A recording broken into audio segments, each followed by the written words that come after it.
Chapter 8 Firefly from Cabinet of Wonders. A few days later, when Petra was visiting Tomek at the sign of a fire, he hissed at her so Master Stakan wouldn't hear. Lucy and Pavel leave tomorrow morning. Dawn, I'll be there. Petra practically ran home. Through the twilight, she saw the sign of a compass that looked like a flower transformed into a machine, or a machine transformed into a flower. Petra veered. She sprinted around the house to the back. She took off her shoes and loped through Dita's small garden. Petra had avoided coming here, not because Dita's rows of green plants, but because of the building not far from them. It was her father's smithy, with its forge and a water-filled slack tub for cooling red-hot iron. A little over a month ago, the sight of the smithy would have been disheartening, but tonight her mind burned as brightly with excitement as any piece of fire-tempered metal. Ever since Astrophil had suggested that her father had lost her sight, while trying to secure a noblewoman's education for her, Petra felt a heavy guilt. She wanted to turn that feeling into the glow of pride. For 12 years, she had not been what the villagers might call an impressive girl. Petra attended classes at the schoolhouse, but found them dreadfully boring and received average marks. She was lean, not exactly pretty. She had high, wide cheekbones and the odd silver eyes of her father. Mikhail Kronos always claimed she had a knack for metalworking, but she had never really applied herself to learning what he could do. Now that she was old enough to become her father's apprentice, at least learn the more ordinary aspects of his trade, there was so much that he was unable to do, unable to show her. But these things would change. Petra entered through the back door. She went to the library and scooped a protesting Astrophil off the pages of a book about geometry. Then she walked into her bedroom, shut the door behind her, and raised her right palm to face the flustered spider. Time for bed, she announced. We're leaving tomorrow. Will you wake me 2 hours before dawn? He didn't reply at first. Then he said slowly, Your plan to go to Prague is brave, Petra, but is it wise? What could happen to us? We'll be with Lucy and Pavel. Besides, we're just going to explore the option of rescuing Father's eyes. This will be a preliminary investigation. You know I wouldn't do anything dangerous. If Astrophil had eyebrows, he would have raised them in disbelief. This adventure could be like a riptide. What do you mean? A riptide is when you swim in the ocean, close to the shore, never intending to go out very far, and then an undercurrent sucks you far out into the deep water. How poetically grim of you, Astrophil. First of all, Bohemia is landlocked. Remember, we have no seas, so we've nothing to fear from riptides. You are deliberately misunderstanding me. And second, you're forgetting how much we can learn from this experience. The spider noticed which words she had stressed. You are deliberately tempting me. Think about everything that Prague has to offer. The most learned scholars in Bohemia live there. And what about the Princess Library? Wouldn't you at least see it? The spider was quiet, thinking, and then he said, I suppose that someone must look after you. 4 o'clock in the morning, then? Petra said cheerfully. If you actually manage to get out of bed at 4 o'clock, I will eat my spiderweb. Petra pulled a thick burlap sack from a drawer and filled it with a jug of brassica oil, the little wooden box containing Astrophil's spoon, a knife, 2 pairs of trousers, 3 drawstring shirts, and a work smock. With a grimace, she added a brown skirt that was stiff from having never been worn. She thought a moment and then tossed in clothes for winter, a hard leather coat and a woolen scarf Dita had knitted for her. Pavel and Lucy might not stay long in Prague, but that didn't mean she had to leave the city with them.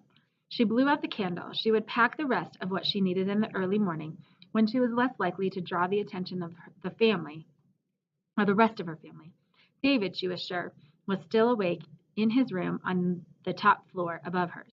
Petra struggled to fall asleep. She thought of how happy her father would be when she returned with his stolen eyes.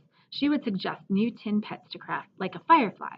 She imagined a green light, blinking on, off, and on again, until finally everything was dark and she slept.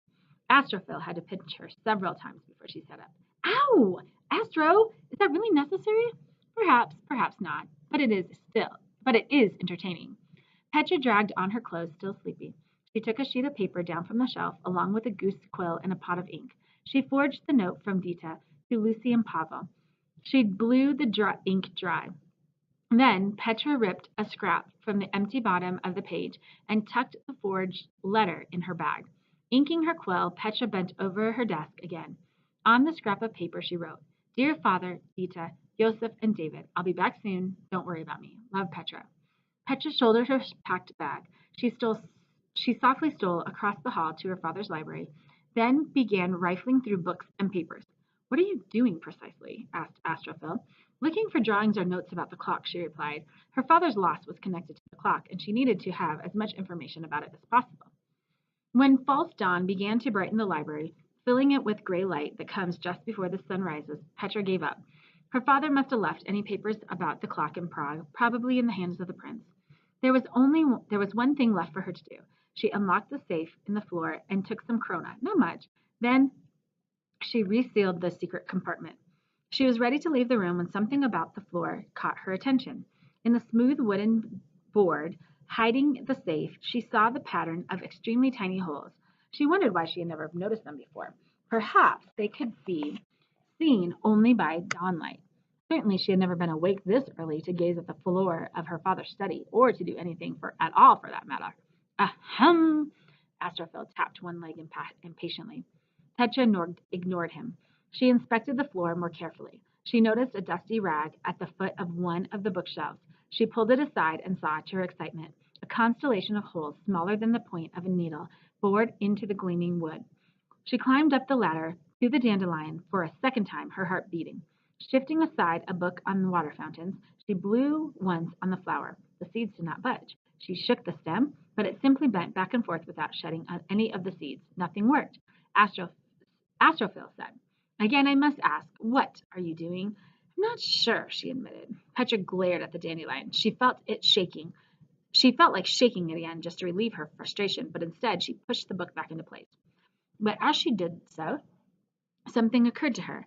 Nestled next to the book on water fountains was another one about precious stones. She gnawed her lip in anxious consideration, and then uncovered the dandelion again, taking in its round silver shape. Petra, do you want to go or not? Because we need to leave now. She leaned toward the flower. Then she said, Margetta. This was the word for pearl. It was also the name of Petra's mother. The flower's spear collapsed. The seeds twirled down to the spot on the floor where the rug had been. Astrophil squeaked as a panel slid away to reveal a hiding place he hadn't known was there. That had been too easy. Petra grinned and shook her head. She would have to tell father to change the password when she returned. Kneeling by the hole in the floor, she stuck her hand inside and gasped when it hit something hard. She touched cloth and dragged it into view. It was very hard to pull. It was a sack tied with twine. She opened it quickly and saw nothing. Bewildered, she thrust her hand in again and yelped when she hit that same hard something yet again. She shook away the pain and then felt inside the bag more gingerly, tracing the outline of something long and cylindrical with a sharp pointed end. Suddenly she realized what it was, a screwdriver. It was one of the invisible tools her father had made years ago. No wonder she had never found them in the shop. Her hand passed quickly over the tools, feeling several of them. What were they doing here? She had no time to consider the answer. She roughly tied the bag again and shoved it back to where it had been. Then she continued to grope for something that resembled papers or a notebook. When her fingertips touched a smooth vellum binding, she pulled it into sight. She did not pause to look inside the book, but thrust it into her pack. As Astrophil tugged at her sleeve, she fumbled for the hidden brass flower, pressed it, and was already dashing as quietly as she could out of the room when the panel in the floor slid shut. Tomik was waiting for her by the road that led from Okno to Prague. Where were you? It's already done. Lucy and Pavel will be coming any minute. Here. He thrust a small cloth bag at her. A little going away present. Use them well. Actually, don't use them unless you have to, since the effects will be dramatic. Petra opened the bag and looked inside. 3 glass balls winked up at her. You didn't, she said. Oh, but I did. Sir Wasp is all yours. What's the 3rd one? She reached inside, fished around, and brought out a ball that did not contain an angry insect or a sliver of lightning. She lifted the sphere, and a small jet of water splashed inside. One marvel, made to order. It was your idea to put water inside, remember? Well, actually, it was Astro's. She shook the ball and stared at the water's lovely dance. Indeed, it was my idea. Astrophil drew himself up to his full height. But she made some key suggestions, Tomik told the spider. Now, Petra, seriously, try to avoid breaking one unless you need to for protection from something. You know, I haven't tested the hive. He tapped the sphere with the wasp, and I haven't tried out the bubble either. So don't break them unless you have to. What's the one with the lightning called? not sure. Any thoughts? Petra recalled what she had been thinking about before she fell asleep the night before. A lightning bug. What about Firefly? Before Tomek could respond, they heard the clomping of horse hooves and the rattle of a carriage. He gave Petra a fierce hug. See you in a couple weeks. He broke away and began to walk swiftly into the trees. Not sticking around for Lucy and Pavel? He turned around. I see enough of them as it is. By the way, take care to keep Astro hidden when you're in the city. He could get stolen. And take care of yourself, too. So far, so good. Lucy and Pavel didn't look at the letter twice, and the young blonde woman was thrilled to have Petra for company. Petra sat in the back of the cart, which chimed with glassware whenever the cart rattled against a bump in the road. Lucy talked nonstop. She pointed out where poppies had grown along the road earlier that summer. But they're all gone now, she sighed. They were so red and pretty. Pavel looked lovingly at her. When a snake squiggled across the dirt road, the horse whickered and Lucy squealed. Pavel patted her arm. Petra rolled her eyes. For most of the trip, Lucy hung her arm on the bench and twisted around to chat with Petra. The younger girl nodded along to whatever Lucy had to say, but she was impatient to look at the book she had taken from the secret panel in her father's library. As the day grew darker, she stole a few glances at the pages. It was enough to confirm the sketches were indeed of a large clock. May I read it? Astrophil asked. Petra propped it open for the spider. His green eyes glowed in the twilight. He walked quickly across the page, scanning the scribbled notes. Soon he reached the bottom of the page and then slipped beneath it. A bump appeared in the paper as Astrophil pushed it up from below. Then the page flipped over, as if an unseen hand had turned it. I don't like the dark, Lucy said. Don't worry, Pavel replied. We should reach Prague before true nightfall, and if we don't, we'll be able to see by my little lantern.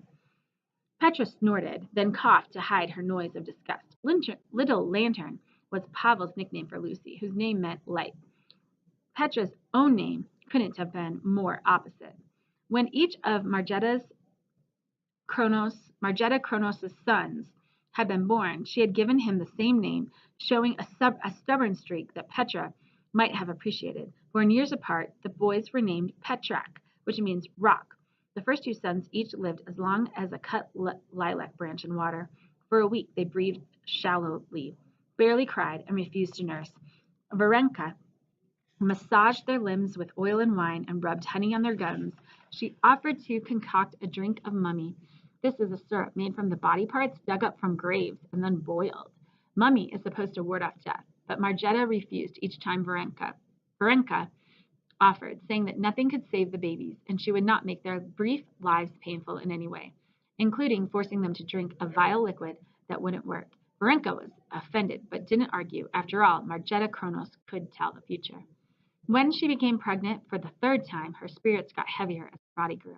Her older sister, Dita's mother, and all her friends did their best to help her through this difficult pregnancy, but Margetta Kronos was no longer the cheerful woman they knew.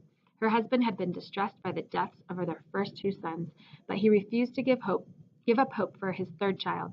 He pressed his wife to tell him what the matter was. Margetta always grew distant and tired when he asked, and shook her head with the decision of someone who knew that what she said would not be believed or would do no good.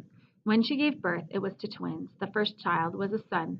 He was stillborn, but Margetta said he was to name Petrak anyway.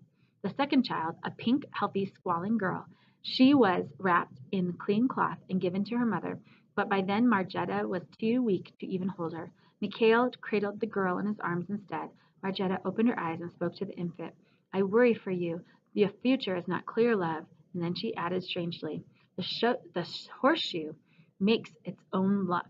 When Margetta died, Mikhail wanted to name the baby after her, but his sister-in-law, Judita, suggested the name Petra, saying that she thought that this is what Margetta would have wanted, and so Petra became who she was. Petra! Lucy leaned over the bench. In Prague, you can't walk around looking the way you do, half boy and half girl.